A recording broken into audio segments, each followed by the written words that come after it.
Chapter 31. A Christmas Gift. The week before Christmas holidays flew by for Salazar, and before he knew it, he was on the train heading towards King's Cross. Severus told him what Albus had ranted about when they were in his office, but that only made Salazar laugh. He was not concerned about Albus trying to keep him away from Nicholas and Perenna or Sirius. In fact, he was looking forward to it, seeing as Albus would never succeed in that endeavor. Severus did say though, that Albus would allow Salazar to spend time with the man for Christmas. Salazar was also not concerned with Albus's thoughts on the Horcrux in his head, or Albus's plans to have him possibly sacrifice himself for the greater good. Albus was just going to have to be disappointed in that regard. What did concern him, however, was the fact that Albus was planning to do something about the diary. Severus told him that as soon as he knew anything, he would let Salazar know as soon as he could. Salazar also mentioned it to Fred and George, and told them to let him know if anything seemed amiss with Ron. "Harry, we are here," Hermione said, gently shaking Salazar out of his thoughts. He jerked a bit, but smiled softly at her. "Oh, thank you, Hermione. I'm sorry, I was lost in thought." "It's okay. I understand. I know it must be hard spending Christmas with someone you hardly know, but listen, if you need anything, just let me know." "I will, and thank you," he said sincerely as they got ready to exit the train. "Oh, and Nora, I will make you another fleece warmer this year and send it as a present. Just so I know, what colors do you want?" she asked with a big grin. "I'm unsure, Bushy, but I do know Speaker still has the costumes from last year, so I will be wearing that on Christmas Day. He can change the colors back to red and white, I think. I don't know though, maybe a festive red and green for Slytherin and Gryffindor, or green and gold. I'm undecided." "I'll surprise you then," she laughed. "I look forward to it, and maybe you could send a hat for Pigeon." "That's doable. All right, I'll think of something. I'll see you all in a few weeks," she cried, running off to greet her parents. Salazar and Nora said their goodbyes to Blaise, Neville, and Colin, and watched as they left with their families. He chuckled when Colin greeted his family because apparently, the boy had a younger brother, and Colin was already pulling out pictures to show off to him. "They look like decent Ms. Speaker," Nora commented, as she caught where his attention was at. "That they do, my dear. It's quite the change from my day when they couldn't go home after attending Hogwarts. I'm glad times have changed." "Me too," Godric said softly, coming up behind them. "Have you seen Sirius yet?" "Not yet, but he will be here. You can head to my flat if you want, and we will catch up with you there." "Nah, I'll wait until the platform clears out a bit, then I'll call for Nahum and head home for a rest. I'll catch up with you at your flat tomorrow afternoon." Salazar nodded, but his attention was diverted when Molly Weasley came bustling over. "Oh Harry!" she exclaimed, giving him a tight hug. "Dumbledore told us that you'd be spending Christmas with Sirius. I was hoping you'd be able to come to the Burrow, but I understand the situation. If you still want to come and visit, just give us a flu call and come on over. Sirius knows where we live, and I know Fred, George, and Percy would love for you to visit for a few hours if you want." Salazar returned her hug somewhat awkwardly, but he smiled. He knew the woman was trying to make up for her past actions, and he was more than willing to allow that to happen, especially for the twins and Percy's sake. "I will talk to Sirius, and see what he says, but I think it's doable." "Thank you, Mrs. Weasley," he said, as the twins and Percy grinned broadly. "Gordy can come too," Fred shouted, and Godric started laughing. "One slimy, sneaky, evil Slytherin at a time, Fred." "I'm not Fred, I'm George," Fred exclaimed with a grin. "No you're not," Salazar and Godric said together, and Fred began laughing loudly.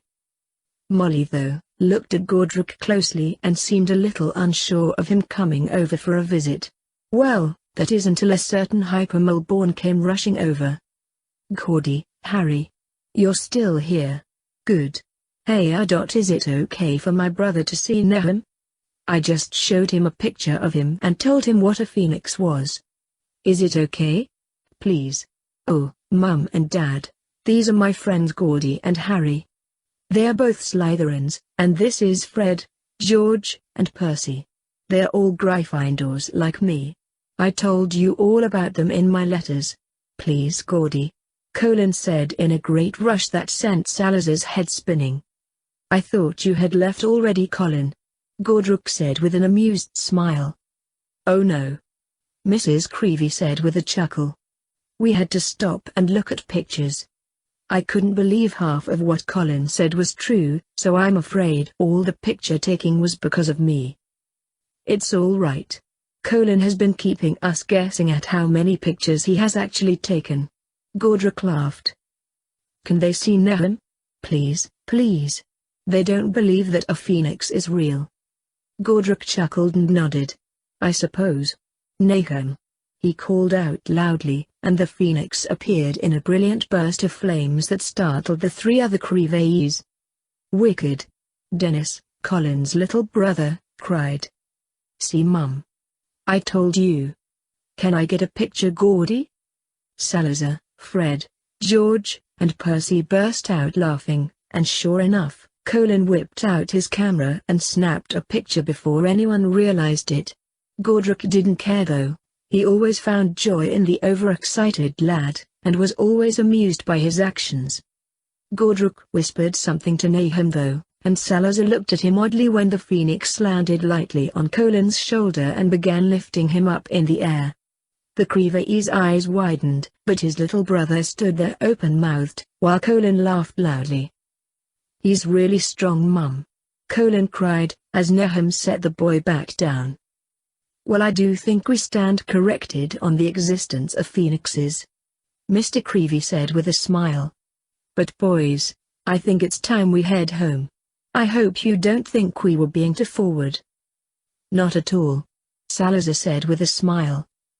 The Creeveys left then, but not before Colin promised to send Fred and George mole fireworks, which got the twins grinning from ear to ear. "They are moles?" Arthur said, watching them go with excitement in his eyes. "Yes, Colin is a mole-born dad, and we are surprised you didn't ask them every question you could think of," Percy said, patting Nahum on the head. "This is the first time I've seen him up close.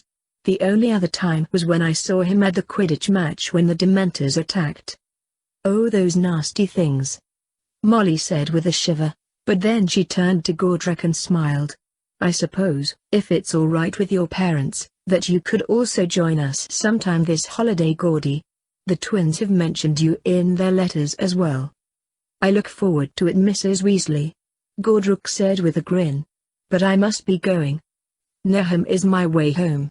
I'll get in touch with Harry, and if it's okay with Sirius, we will hopefully see you all soon."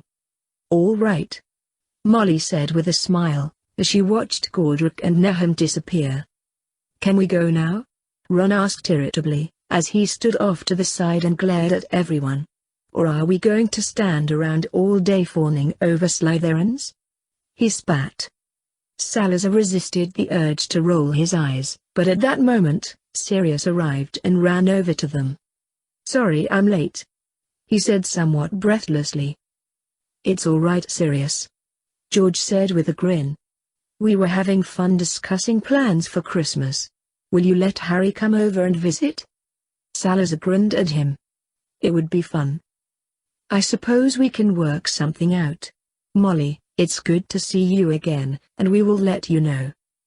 She beamed at him. Very good, very good. Well, we best be off and we will see you soon." Salazar and Sirius nodded, and watched as the Weasleys left. Salazar whispered the location of his flat to Sirius, and then they both operated to Diagon Alley. "Have you obtained a proper wand yet?" Salazar asked, as Sirius stared out of the windows and into the snow-covered alley below. "No, not yet," Sirius replied quietly, as Salazar poured them both some tea. I lied when I told Malfoy about going to Gringotts that day. In truth, Merlin and I spent every moment at the ministry. Then we headed back to his house for an hour or so. I didn't realize that I would be so tired after all of that, but Amelia asked me every question and grilled me about every detail she could think of. It's to be expected, my friend. How have you been handling your new freedom? Salazar asked, as Sirius made his way to a chair and sat down. He took his tea and sipped it slowly, but then he sighed. He explained to Salazar that things were a lot different than before he went to Azkaban. Salazar told him a lot of that had to do with him growing up in a time of war, because in reality, that's what it was. Then he went right to Azkaban after it was all over. Sirius seemed to accept that, but he still didn't understand the overall calmness everyone displayed, versus the panicked and hurried attitudes of everyone before he was sent away. Salazar told him that was because he knew Voldemort wasn't dead and gone yet, but everyone else thought he was.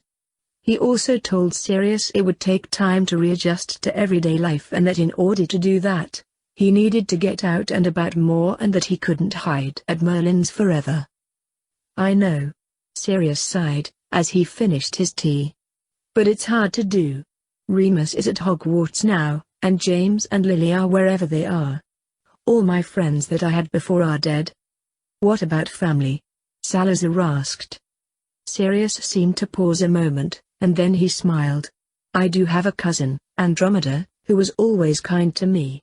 She was disowned from the family because she married a Mulborn. Then perhaps family is what you need at this time, as well as friends. Severus told me that no child stayed at Hogwarts for Christmas this year, so the professors will be able to come and go. I'm sure Remus will join us for Christmas Day at Merlin's. Well, that is good news, Sirius exclaimed, brightening up a bit. Merlin does seem to enjoy his privacy, and I'm surprised that he let himself be known to Minnie, Remus, Poppy, and Severus. I am too, as a matter of fact, but I think he enjoyed stating the obvious in front of Albus, and have the truth fly right over his head. Albus is a brilliant man, but he oftentimes misses the small details when the truth is right in front of his nose. Merlin is a mastermind when it comes to head games and loves to play with people's heads, but only those whom he dislikes. Salazar said with a grin. He was a Slytherin after all. Sirius laughed. Tell me about it, he said, rolling his eyes. But he has helped me so much.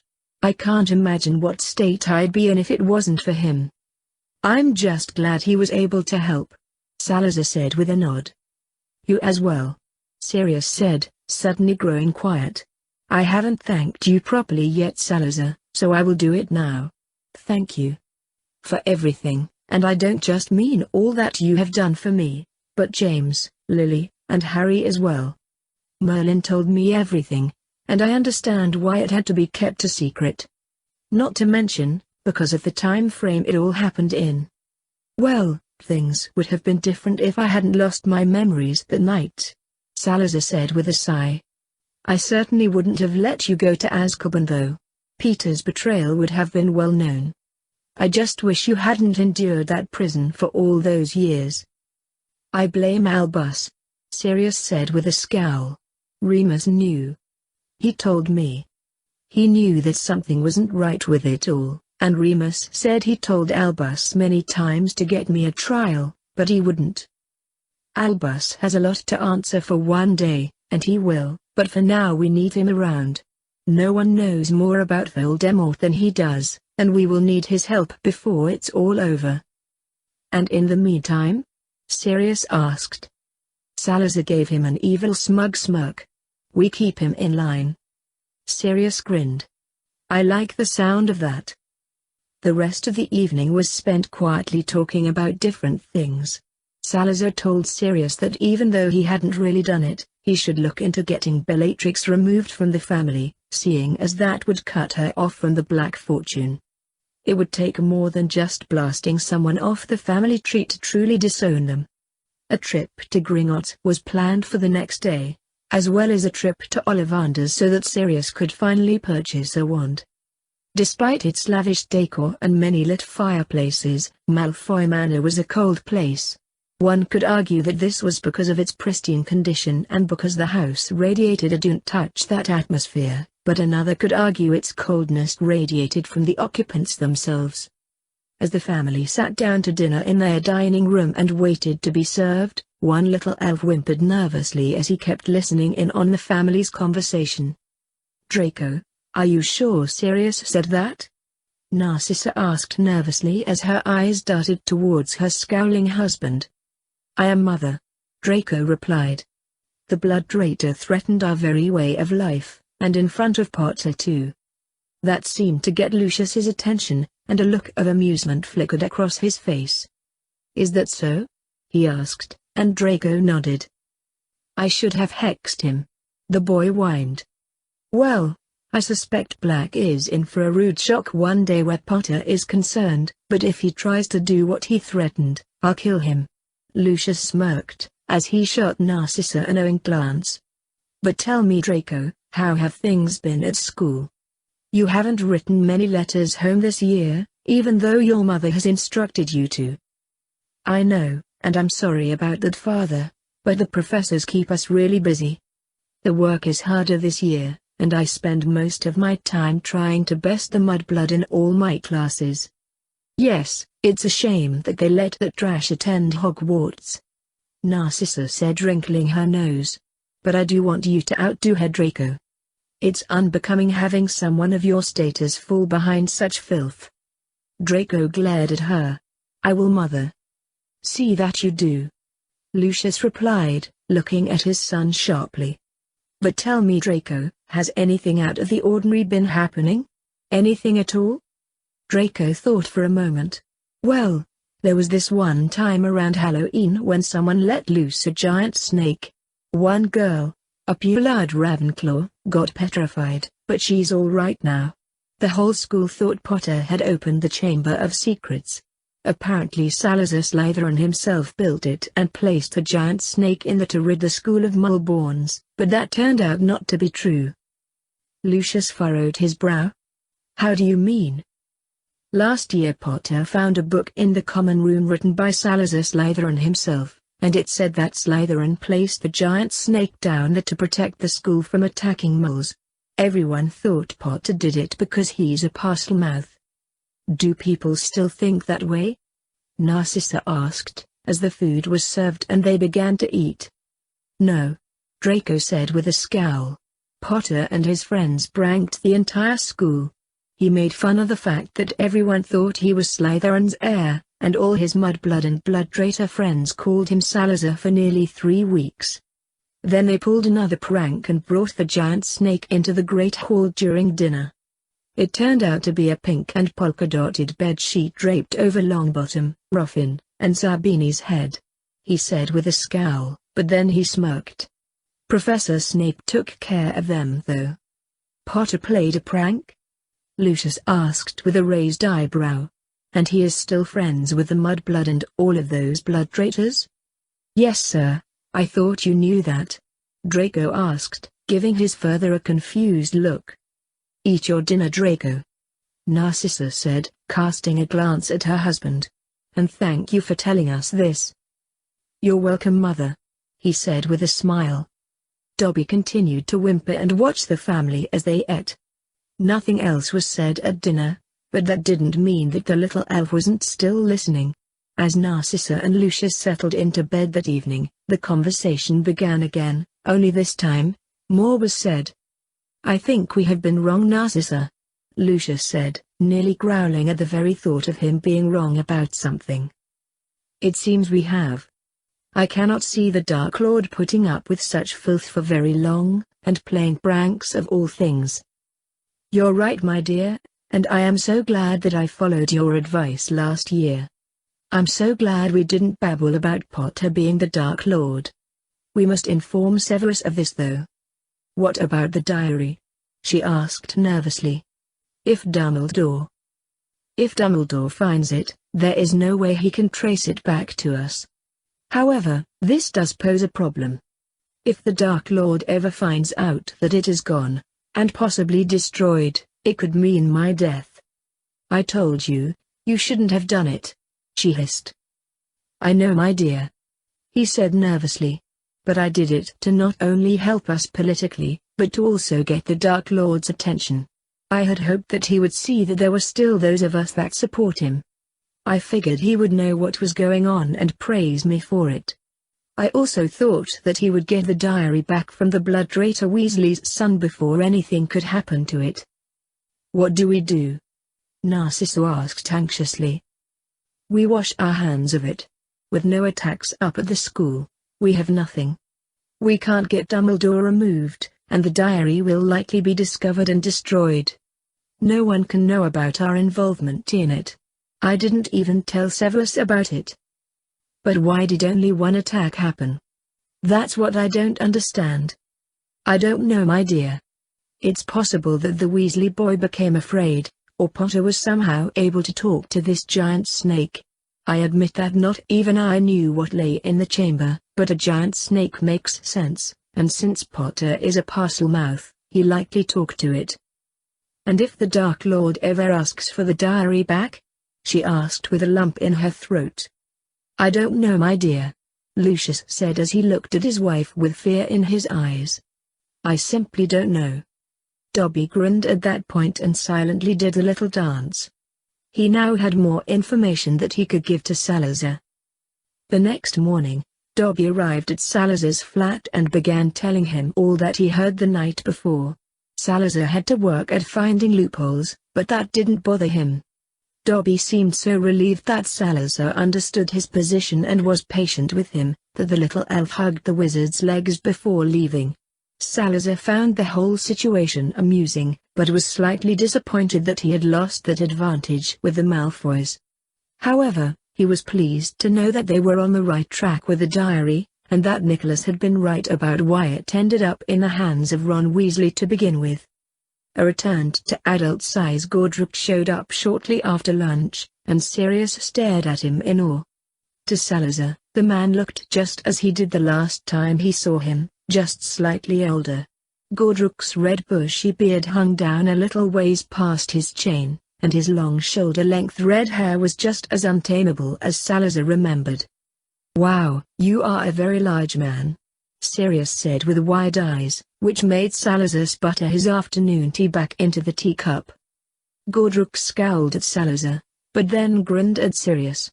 I've always been a strong lad because I took up sword fighting at a young age, but thankfully, immortality stops the aging process when you obtain it. If it didn't, I'd look like Salazar. Salazar scoffed. I don't look that bad, I only look 50. Perenelle calls me handsome, and I've caught the attention of several older witches over the years. Unfortunately though, immortality causes you to become infertile, or else I would have fathered. All right, nobody wants to hear about your women, Godric exclaimed, rolling his eyes and covering his ears like a child. Sirius burst out laughing. So Salazar is a bit of a playboy, he commented with a sly grin. Sometimes, Salazar said with a smirk. Godric is just jealous because he looks older than I do. I only look 80. That's not that bad, Godric grumbled. Sirius snorted, but grinned and changed the subject. So you know how to sword fight? He asked, looking at Godric curiously. Godric nodded. We both do actually. Back in our day, apparition hadn't been invented yet and we actually had to run and hide if need be, as well as fight. We may have had magic, but the Muggles had swords, bows and arrows, and long spears that they fought with. Shield charms were useless against those things. We had books, but the spell to make them was pretty complicated, and unless you planned ahead and already had one, you couldn't make a pork in the heat of battle. Salazar added. We had brooms too, but they were poorly made and very slow. They were not like the brooms of today, and Muggles could still shoot you off of them with their arrows and hit you with their spears. Godric said. Wizard kind and Muggles have come a long way since then though, but honestly, nowadays we could actually learn a thing or two from Muggles. Salazar with a sigh. But wizards seem oblivious to how Muggles do things. I actually found the telly quite intriguing when I was with the Dursleys, even though I didn't get to watch it a whole lot. Also, we could learn a thing or two from their medical experts. Now that I agree with, Gordruk said with a nod as he sat down in a chair. So, what's the plan for today? They got Gordruk caught up on what Dobby came and told them, then they outlined their plans for the day. Sirius told them both that he wanted to go visit his cousin and her family, to which Salazar agreed was a good idea. Gordruk was a little shocked that Sirius wanted him to come too, but Sirius admitted that he was nervous about the visit, and would feel better if they were both there. He did say that it was up to them to tell Andy and her family who they really were. Salazar said that he would play it by ear, and if he felt that they could be trusted, then he would. The day passed quickly and they were able to take care of their business at Gringotts, as well as pick up a wand for Sirius. Bellatrix was officially no longer part of the Black family, and therefore had no access to the wealth. That didn't mean that the Lestranges were broke, but in the unlikely event that they were somehow able to break out of Azkaban, at least they wouldn't have access to the Black family fortune. Sirius also took it upon himself to reinstate Andy back into the family, and decided to tell her when they went to see her. The visit to the Tunks' house was a joyful one, though Sirius had warned Salazar and Gordruk that Andy looked like Bellatrix, but he also said that she was in no way like her insane sister. They found out that Nymphadora was currently studying to become an Auror, but she liked to be called Tunks instead. Salazar was pleased to find out that Andy was a Slytherin, and commented that her, and people like her, gave him hope for the future of his house. He didn't realize his slip-up until Tunks questioned him immediately after he said it, which made Gordruk snicker and point out that he's getting lax in his old age. Salazar hexed him for saying it though. After that, the truth about who they were came out, and Gordruk, who had disguised himself, returned to his normal appearance. To say that the Tunks family was shocked is an understatement. After hearing their story, and learning what really happened that night in Gordruk's Hollow, Ted, Andy's husband, couldn't speak for nearly 10 minutes.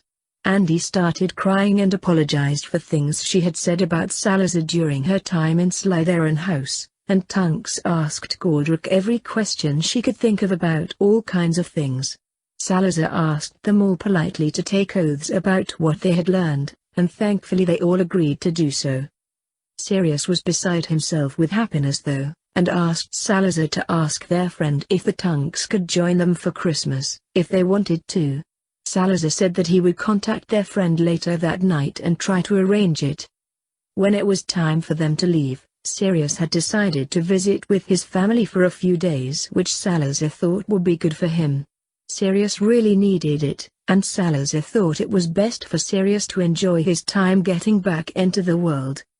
The next few days were spent Christmas shopping and getting the presents sent off. Hedwig was pretty busy, but she didn't seem to mind. He had received presents from the children, and Nora was excited to find a new Father Christmas costume from Hermione. This one was the requested red and green fleece warmer, and Hermione had even thrown in a different hat this time. It wasn't the regular red and white hat. Instead it was a very small wreath made of fake holly leaves and berries. Nora refused to take it off for any reason. Hedwig had gotten her hat as well, and it was one that matched Nora's, and Hedwig insisted that Salazar stick to her head so that she could wear it for her present deliveries. The letters Salazar received from the Weasleys and the Creeveys one Hedwig returned with their gifts gushed about how cute that she looked. That made Hedwig proud. When Christmas morning finally arrived, Remus, Sirius, the Tunks, Minerva, Poppy, and Severus arrived at Salazar's flat. Gordruk was already at Merlin's, so they didn't have to wait for him. Severus smirked at him, and Minerva and Poppy giggled when they saw that Salazar was wearing the hat Hermione had gotten him last year. His answer of Nora insisted just made them laugh even harder. When they all arrived at Merlin's Viaportk, Salazar's jaw nearly fell open when a messy black-haired, very excited boy with glasses nearly bowled him over with a large hug. "Salazar! You're finally here. Harry cried with a large grin. "Surprise! And Happy Christmas!" he said, throwing his arms wide open as Lily, James, Godric, Nicholas, Preciousann, and Merlin came out of the house. "Miss Minnie, Miss Poppy, and Mr. Severus, I'm so glad to see you all too," he added, giving each one a large hug as well, though Severus looked completely floored that he had gotten one. "Prongs," Sirius whispered as tears welled up in his eyes, and he slowly made his way over to James. "It's really you. You're really here. Happy Christmas, Padfoot." James grinned, as tears also sprang into his eyes. "Moony, how are you?" "James," Remus said, as his knees buckled and he sat down hard on the snow-covered ground. "James," he repeated. James and Sirius helped Remus to stand, but the three of them stood there hugging each other and crying as reality set in that everyone was alive and well. Salazar smiled as he watched them, and Godric came to stand beside him and patted his shoulder. Poppy and Minerva stood off to the side, silently wiping tears out of their own eyes, but Severus hung back, looking unsure as if he should be there. "Severus," Lily said, making her way over to him. "I'm glad you came, despite your feelings for Sirius." "Lily," he whispered, as he struggled to hold back tears when she hugged him tightly. "Lily, I'm so sorry." She didn't let go of him for a long time, but she planted a small kiss on his cheek when she let go. "It's all right," she said, giving him a soft smile. "I have already forgiven you, you know that, and it wasn't your fault. Peter is the one who told Voldemort I was pregnant. It is his fault, not yours." "I know, I just—" "It's all right," she whispered again. Severus smiled at her and nodded as he quickly wiped the tears off his face, and tried to regain control of himself. James, Sirius, and Remus were still caught up in their own reunion, but with Harry running around wanting to know who everyone else was, they all laughed and broke apart. Sirius introduced Andy, Ted, and Tunks to everyone, though Tunks of course, knew the professors and Poppy. Meanwhile, Salazar walked over to Merlin and Godric, and shook his head. "How did you do this without me knowing about it?" he asked, looking at Merlin and shaking his head again. Merlin laughed. "It wasn't that hard to do. I asked Godric if Nahum would be willing to deliver them books so that they could be here, and he said yes. It's safe here, Salazar, you know that." "I know. I'm glad you did it," he replied. "I did it for Sirius," Merlin said, nodding towards the man. His heart needed to know what his brain already did. "It will be good for him." "I agree," Salazar said, as the three of them stood there and watched everyone get reacquainted. "I just hope Severus will be all right. He hasn't been willing to forgive Sirius just yet. James and Remus he is fine with, but Sirius is another matter." "Give it time," Merlin said, as they watched Severus very briefly shake Sirius's hand. "It will come." "I hope so," Salazar replied as he gave Severus an encouraging smile. "What's with your hat?" Godric asked suddenly, poking at the fake reindeer antlers, which made the bells jingle. "Bushy gave it to him last year for Christmas," Nora said, sticking her head out of his robe sleeve. "And I made him wear it." "Do you like my Father Christmas costume? Bushy made it, and even Pigeon has a matching hat," she continued, as Hedwig, who was perched on Salazar's shoulder, hooted loudly and nodded. "I think it makes you look lovely, Nora." Preciousann smiled, as she patted Nora on the head. "I like this woman speaker. Her name shall be Lovely," she said, which made everyone around them laugh. They all went inside and Salazar noticed that some of the rooms had been expanded in order to accommodate everyone. When they had made their way into the sitting room, Harry stood beside a large Christmas tree and grinned. "Salazar, I'm afraid I have to demote you from being Father Christmas this year because Merlin is older than you. I'm so sorry." Everyone grinned, but Salazar began fake pouting.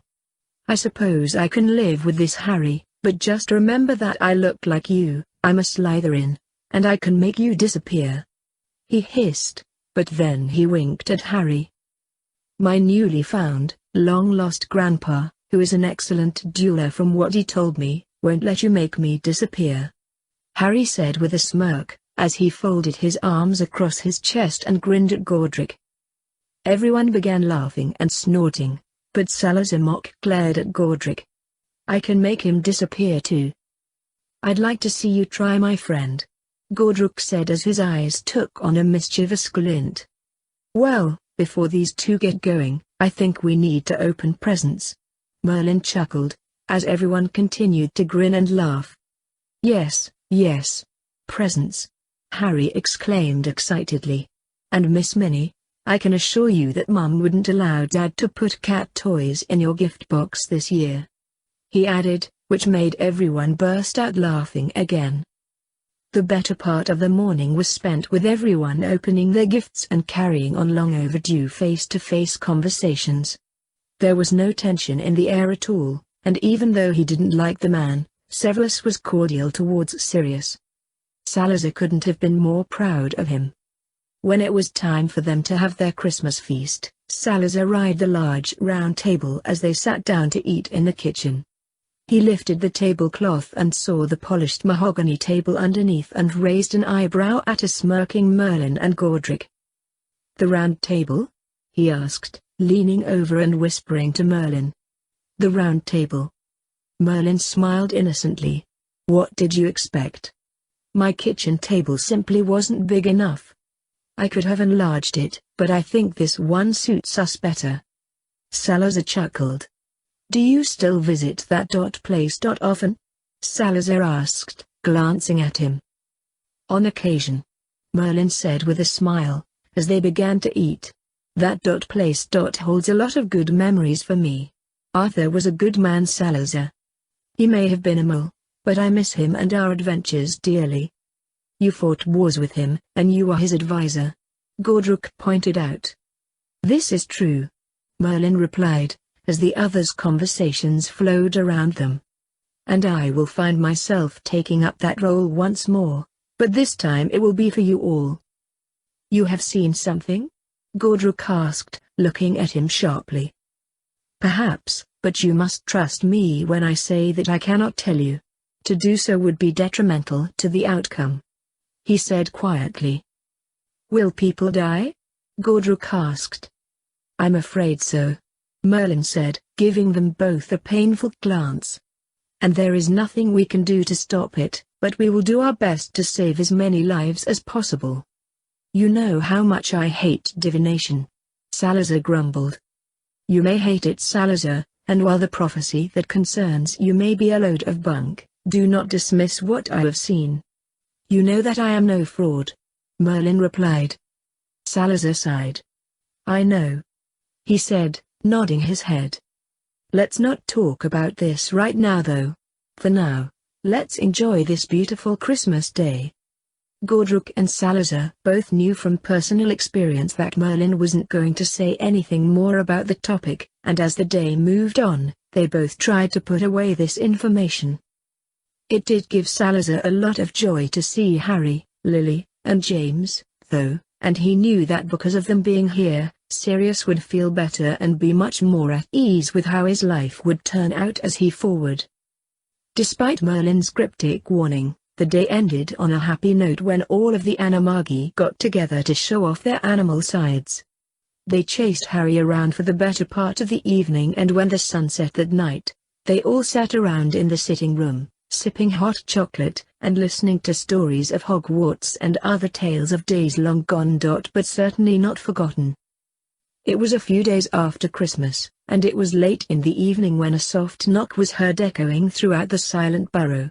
Arthur nervously wrung his hands together and hurried over to open it. "Good evening, Arthur."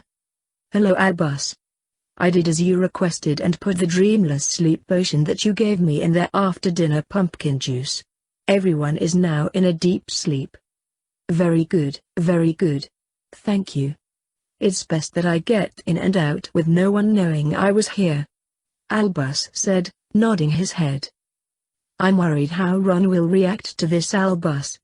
What if it drives him crazy?" Arthur said, casting a worrying glance up the stairs, towards Ron's room. "It won't, I assure you. However, like I mentioned before, he will likely get very angry, and that is why I wanted to wait until after Christmas to this." Arthur sighed and nodded his head. "I understand. Follow me, I'll lead you to his room." Albus nodded, and the two wizards made their way silently up the stairs to Ron's room. Albus checked on Ron to make sure he was truly asleep before he began searching the lad's room. Arthur stood in the doorway watching over the process for the better part of 10 minutes, before he heard Albus chuckling lightly. He watched as Albus gently levitated Ron, and reached under the boy's pillow to pull out the diary from underneath it. "That should have been the first place I looked," Albus said with a smile, as he looked over the book. "Is that it?" Arthur asked, eyeing it suspiciously. "It is," Albus replied, after turning the diary over and pointing to the initials T.M. Riddle that were engraved on the back. "Please keep it out of my son's hands, Albus." "I will, Arthur. Now, I advise you to get some sleep. Young Ron will likely be in an angry mood upon awaking in the morning," he said, as they made their way down the stairs and back towards the door. "I will, and thank you, Albus." The old wizard smiled and nodded, and Arthur Weasley sighed with relief as he watched Albus disappear out into the night, with the diary tucked away in his robes. Hey guys, what's going on? Thank you so much for watching today's episode. If you guys want to watch more like it, please subscribe to my channel and become part of the video game fanfiction plot. And please leave a comment down below and hit that like button. If you guys have any suggestions on any stories you guys want me to read, don't hesitate. They're always welcome here in the video game fanfic plot. That also goes for video games. Until next time, goodbye!